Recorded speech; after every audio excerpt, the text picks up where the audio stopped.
former Prime Minister Margaret Thatcher. We have heard from her spokesman, Lord Bell, that she has died this morning following a stroke. Our beloved Nelson Rolihlahla Mandela, the founding president of our democratic nation, has departed. Longtime Cuban leader Fidel Castro has died.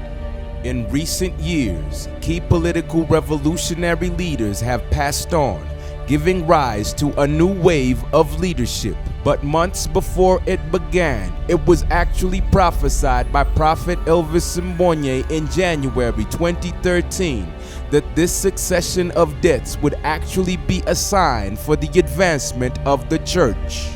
The Lord showed me certain leaders who He has not permitted me to reveal by name, but your spirits will catch them. Yeah, you'll be in the spirit. The Lord told me that in the past years, a few years back, there have been years of iconic leaders in the music industry passing on, and so He showed me iconic figures in the political world.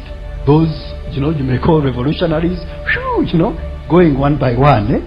3 months later, a string of deaths of iconic revolutionary leaders started to occur, beginning in April of that year with the death of former UK Prime Minister Margaret Thatcher, followed by South African independence icon Nelson Mandela in December. Former Cuban leader Fidel Castro would also pass on 3 years later in November of 2016. And in as much as in the past you saw it was musicians, now you're going to see one by one go off, and it is going to be, actually, it's also symbolic. It is going to be symbolic of something new, both in the world. And some guy He showed me was a staunch communist guy, and the Lord told me one reason why.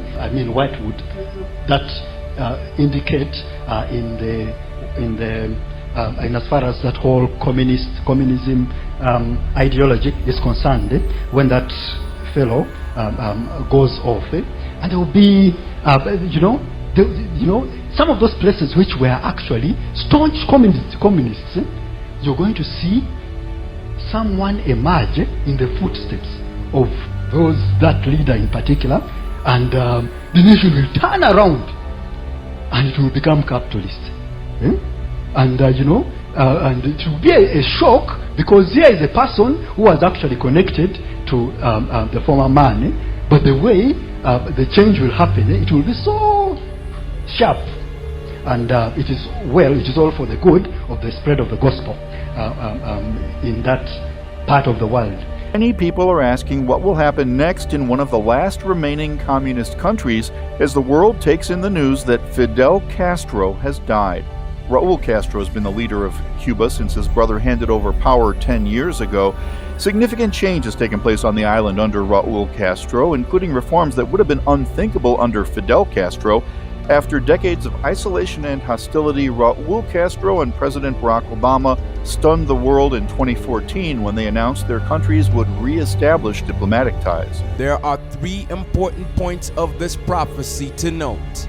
First is that it accurately mentioned the string of deaths of iconic revolutionary leaders one by one. Secondly, the prophecy specified a staunch communist leader with a successor who shared his communist ideologies but would shock everyone by starting to lead towards capitalism.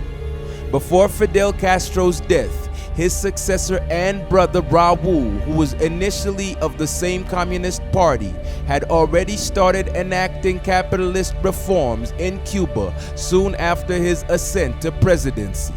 And lastly, this prophecy was to be a sign highlighting global changes in leadership that would be good for the advancement of the gospel, with examples like the capitalist changes in Cuba leading to a rise in the church that had been persecuted under communism, the current United Kingdom Prime Minister Theresa May championing her Christian faith unlike her predecessors, and the surprise win for the newly elected pro-Christian President Donald Trump of the United States of America.